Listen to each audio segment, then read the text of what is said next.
What would you do if you only had 1 week left on Earth? That's 7 days, 168 hours. How would you make it count? 2,000 years ago, Jesus' last week on Earth was packed with events that still shape our humanity, our faith, and our hope. 1 week, 7 days, 168 hours that changed the world.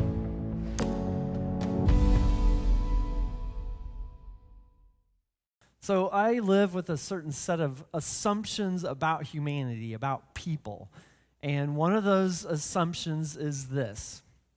I don't think most people, I hope not most people, don't wake up in the morning and say to themselves, who can I frame and have killed today?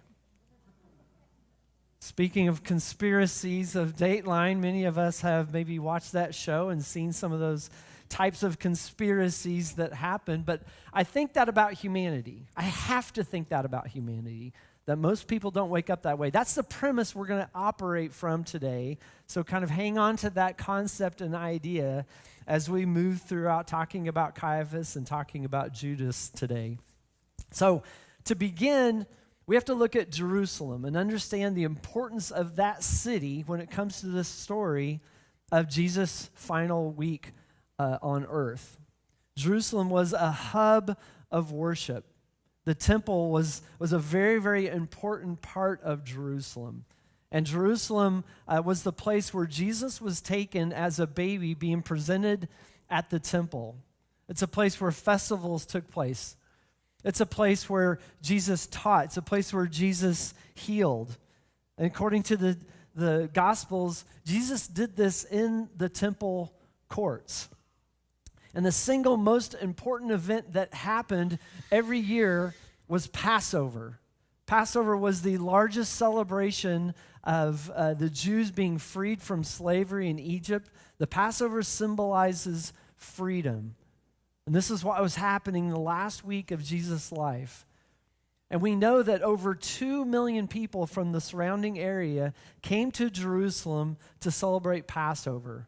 So it was just a hub of activity when Jesus enters the city. And Mark preached about the importance of Palm Sunday when Jesus was entering in and what was happening there.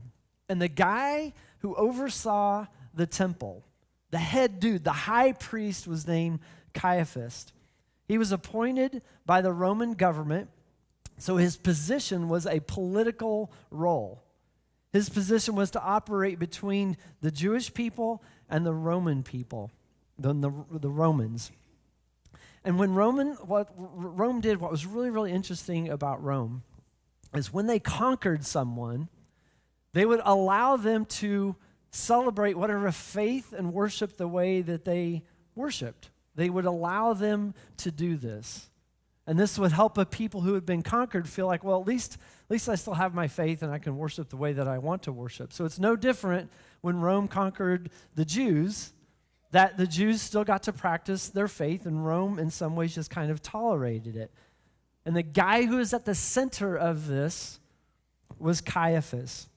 He was a religious authority to even the Romans as well as the Jews. Caiaphas was a rabbi, so he knew the scriptures inside and out. Caiaphas is first introduced to us in Matthew 21. If you want to pull the Bibles out in front of you, there's some Bibles underneath the seat. We're going to be looking at Matthew 21, verses 1 through 5. It's on page 28. The numbers start over in the second half of the Bible you have in front of you. Go ahead and pull that out. Jesus begins, the writer Matthew is beginning with Jesus speaking to his disciples in verses 1 and 2. But then in verse 3, he quickly moves to talking about Caiaphas, the high priest, and Caiaphas is speaking about Jesus.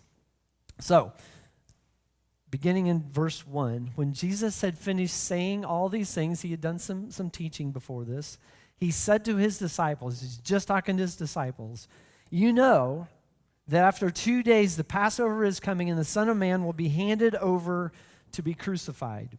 Then the chief priests and the elders of the people gathered in the palace of the high priest, who is called Caiaphas.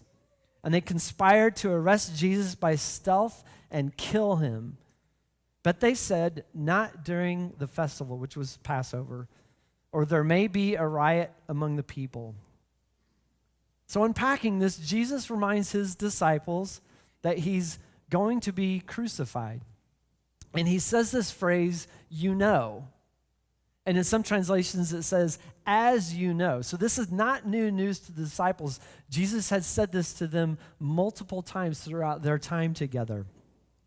So the author Matthew then quickly jumps from that scene with the disciples saying, hey, this is about to go down in 2 days. Then Matthew writes about Caiaphas conspiring to arrest Jesus and have him killed. So let's look at the word conspire. To make secret plans jointly. Go ahead and bring that up. Make secret plans jointly to commit an unlawful or harmful act. Conspiring doesn't happen alone. It's something you do jointly with someone else. If you're just acting alone, you're acting alone to do something unlawful or harmful. But to conspire, which is exactly what the text says Caiaphas is doing, is to make these secret plans with someone else to do something illegal and hurtful. At this point, what Caiaphas is talking about is he's acting outside the law. He's going to totally skip, him and the high priest or the chief priests are going to skip the judicial process. And the passage says that they want him arrested and killed. There's no mention of any kind of trial. And at first glance, this doesn't make sense. Why would a teacher of religious law lead people in the way of God want to kill Jesus? I mean, Caiaphas was a trained rabbi. He knew over 600 of the Old Testament laws. He memorized them. He knew them. He was a teacher. He cared for people. He was supposed to. He had the first 5 books known as the Torah, Genesis, Exodus, Leviticus, Numbers, and Deuteronomy. As a rabbi, he would have had those memorized. To memorize the first 5 books, if you want to thumb over, it's a big chunk of the beginning of the Bible. You have to be in love with Scripture. You have to love Torah. And the central part of the teachings of the first 5 books of the Bible is how to love God and love others. This is the person kind of in charge of teaching that for everyone, how to love God and how to love others. And written in there are the very famous 10 Commandments, right? Anyone know number 5? Shout it out. Don't kill. Don't be doing that.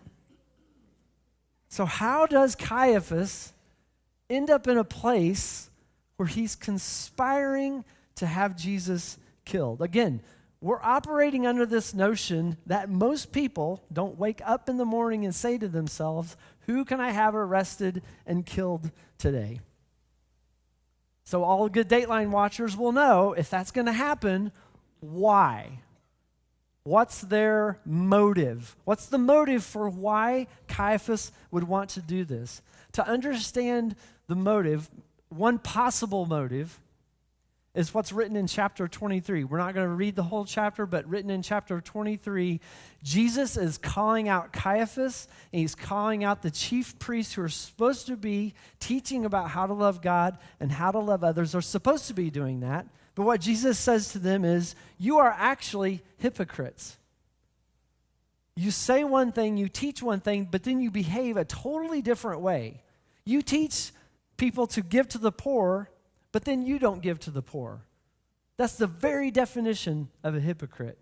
Jesus is calling the high priest, the person in charge of the temple in Jerusalem where 2 million people are, a hypocrite. He calls them sons of hell, him and the chief priests. They weren't pointing people towards God's kingdom. They were pointing people away. They were only looking out for themselves.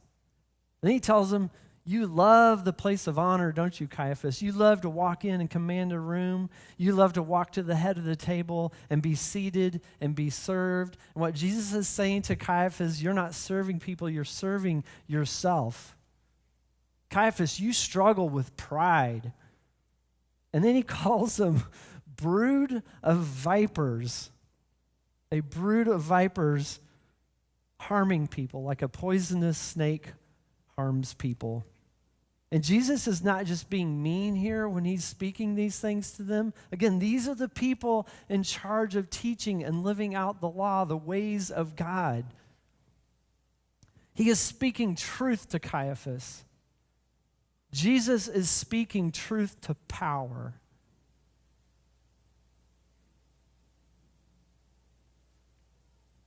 Caiaphas was hurting a lot of people, was oppressing them with rules that he didn't even keep.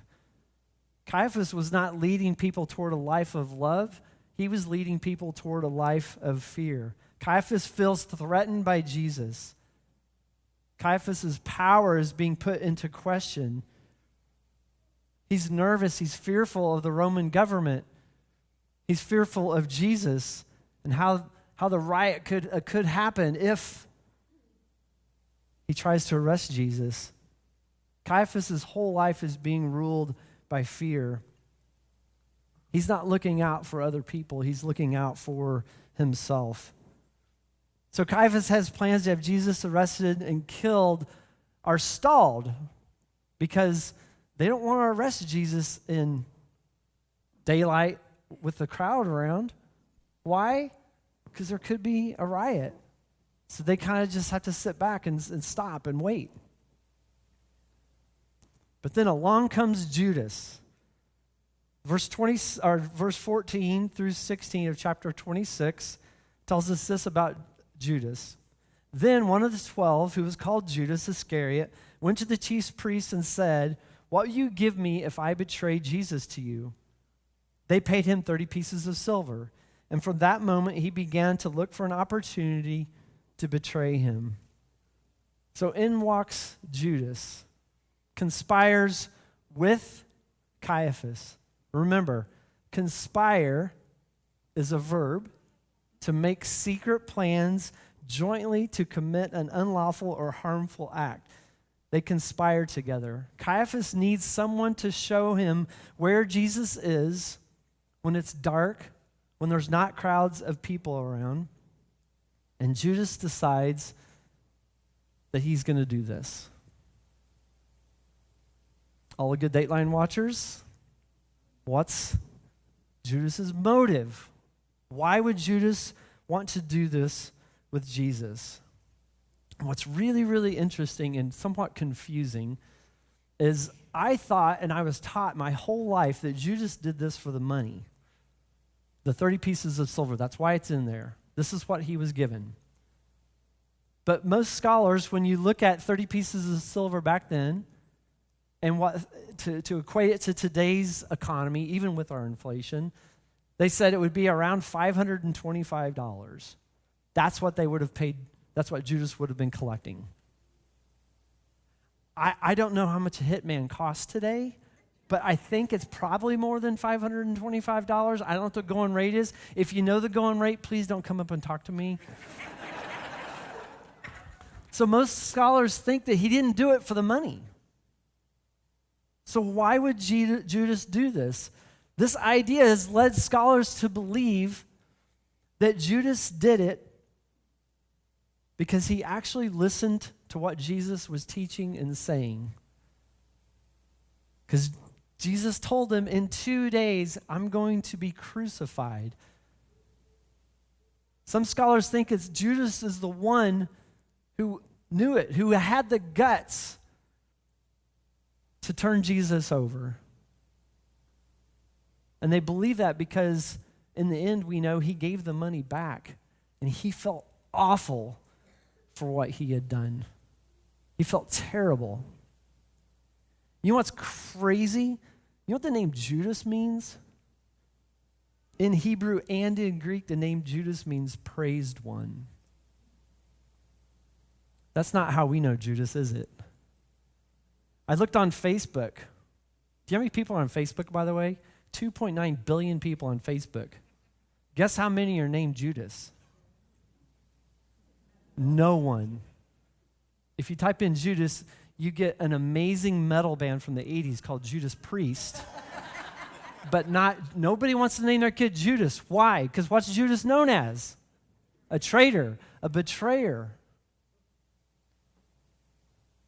Truth is, we don't really know why Judas did what he did. After all, Jesus was his rabbi. 3.5 years with 12, Jesus leading them, teaching them, actually being loved by the Son of God. Judas is watching Jesus heal people.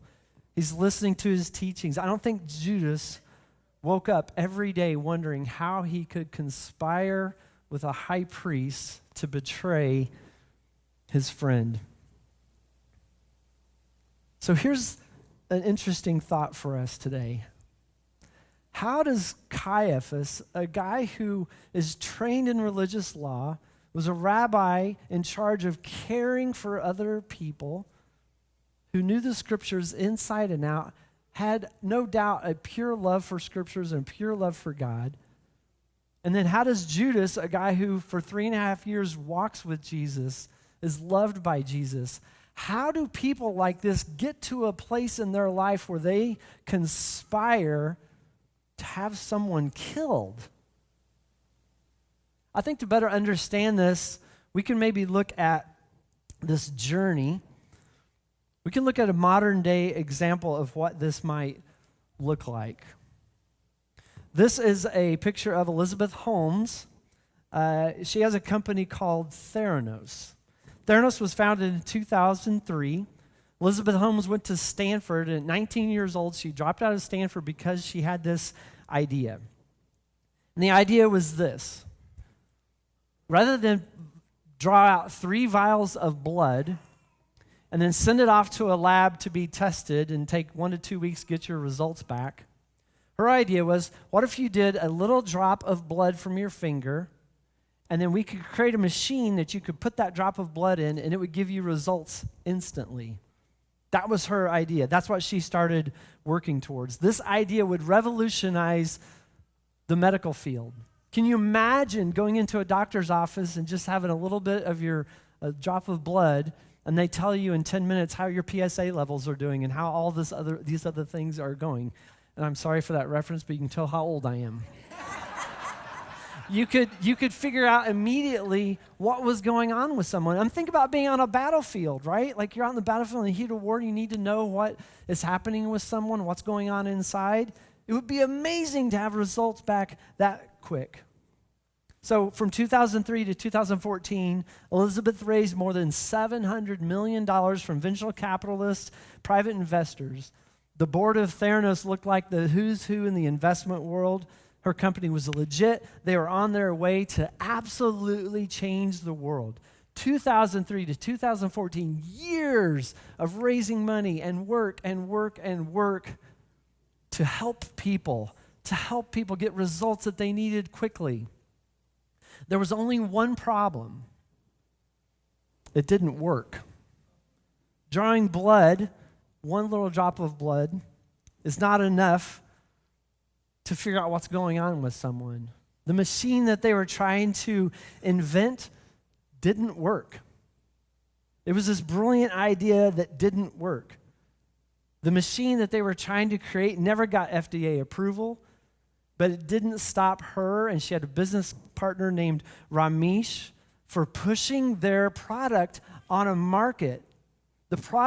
The machine didn't work, but they pushed it onto the market. They even signed a deal with Walgreens. They had testing stations in Walgreens that they would go in and just prick a little finger of blood and send it off to get it tested. And it didn't work. The results were inconsistent. People were being misdiagnosed all the time. Patients who had had a history of cancer would come in and be tested by a Theranos machine, and they were told that their cancer had returned, but their cancer hadn't returned. They got the wrong diagnosis. This hurt thousands of people that ever walked into a Walgreens to be tested. Here's what's interesting. The employees that worked at the company that were actually developing the machines were going to Elizabeth, were going to Ramesh and saying to them, the machines don't work. It's not consistent. We're not getting the results that we need to be able to put this on the market. You know what they would do when somebody would bring truth to them like that? They got fired. And they would just hire more people. Well, in the United States, this is called fraud. It's illegal. It's very hurtful to employees, to patients. It's awful. Elizabeth Holmes was just convicted in January, 4 counts of fraud. And needless to say, in 2018, Theranos was dissolved as a company. So every time Elizabeth and every time Ramesh were confronted with the truth, they began to conspire together to lie. To lie to their investors, to lie to patients, to lie to their employees.